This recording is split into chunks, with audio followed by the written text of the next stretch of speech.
Hello guys, मैं advocate Ajay Kumar. आज मैं आपको बताने जा रहा हूँ अपनी प्रॉपर्टी को अपने वारिसों में ट्रांसफ़र करने का आसान सा तरीका। तो वीडियो में अंत तक बने रहिएगा। लाइक व सब्सक्राइब करना न भूलिएगा। तो गाइज, अगर आप अपनी प्रॉपर्टी को अपने वारिसों में बांटना चाह रहे हो तो इसका एक आसान सा और सस्ता सा जो रास्ता है वो है विल का, जिसे हम वसीयत कहते हैं। वसीयत के थ्रू आप अपनी प्रॉपर्टी को अपने जितने भी वारिस होते हैं उनमें बराबर बांट सकते हो। इसमें एक सबसे अच्छी बात यह है, जब तक आप ज़िंदा हो इस प्रॉपर्टी के मालिक आप रहोगे। जिस दिन आपकी डेथ हो जाती है उस दिन आपकी जो प्रॉपर्टी होती है, जैसा आप चाह रहे थे उस हिसाब से आपके वारिसों में बँट जाती है। और एक अच्छी बात इसमें यह है, आप अपनी वसीयत को जब चाहो चेंज करवा सकते हो और जितनी बार चाहो उतनी बार चेंज करवा सकते हो। आप चाहो तो अपनी वसीयत को रजिस्टर्ड भी करवा सकते हो।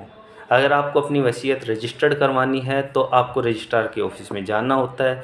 वहाँ पे आप अपनी रजिस्टर्ड डीड तैयार करवानी होती है और वहाँ पे जो भी अपने एजुकेटिव मजिस्ट्रेट होते हैं वहाँ से उसके सिग्नेचर हो जाते हैं और आपकी जो वसीयत होती है वो रजिस्टर्ड हो जाती है। या फिर आप अपनी जो वसीयत होती है उसको नॉन रजिस्टर्ड भी रख सकते हो। तो वसीयत हमें रजिस्टर्ड करवानी चाहिए या नॉन रजिस्टर्ड भी रह सकती है। तो गाइज, मैं आपको बता दूं, कोई भी चीज़ अगर रजिस्टर्ड करवाते हैं तो वो एक गवाह के रूप में होती है। लेकिन अगर हम अनरजिस्टर्ड वसीयत भी रखते हैं तो ऐसी कोई डरने वाली बात नहीं होती है, क्योंकि वहाँ पे जो गवाह होते हैं ना उनकी गवाही ही सर्वोपरि होती है।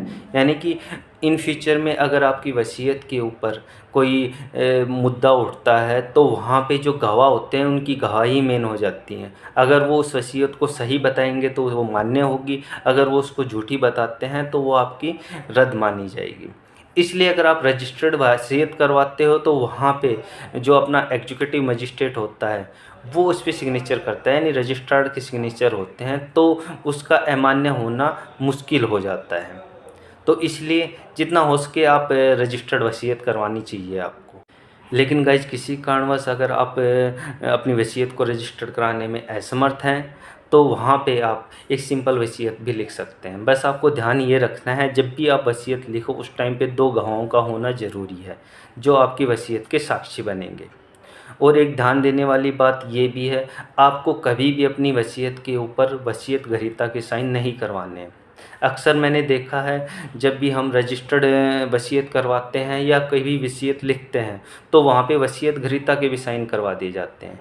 लेकिन मैं बात करूँ, अगर इन फ्यूचर में आपकी वसीयत का मुद्दा कोर्ट में आता है तो कोर्ट उस वसीयत को संदेह की दृष्टि से देखता है, क्योंकि वसीयत आपने अपनी इच्छा से लिखी है और इस कारण से वसीयत ग्रहीता का उस पर साइन होने का कोई मतलब ही नहीं रह जाता। अब वसीयत को आप कितनी बार चेंज कर सकते हो, तो आपको बता दूं, वसीयत को आप जितनी बार बदलना चाहें उतनी बार बदल सकते हैं। जो वसीयत आपने सबसे अंत में लिखी है वही मान्य होगी, उससे पहले की सारी वसीयत ऑटोमेटिक कैंसिल हो जाती हैं। इसलिए ये अपनी संपत्ति को ट्रांसफ़र करने का एक आसान और सस्ता सा तरीका है। लेकिन ये ध्यान आपको ज़रूर रखना है, जब भी आप कोई वसीयत लिखो उस टाइम पे अपने लीगल एडवाइज़र, अपने एडवोकेट से बात ज़रूर करनी है। और वसीयत लिखने के लिए जो जो लीगल टर्म्स होती हैं उनको ध्यान में रखना है। तो आपको वीडियो कैसी लगी कमेंट बॉक्स में ज़रूर बताना। लाइक व सब्सक्राइब करना नहीं भूलना। Thank you.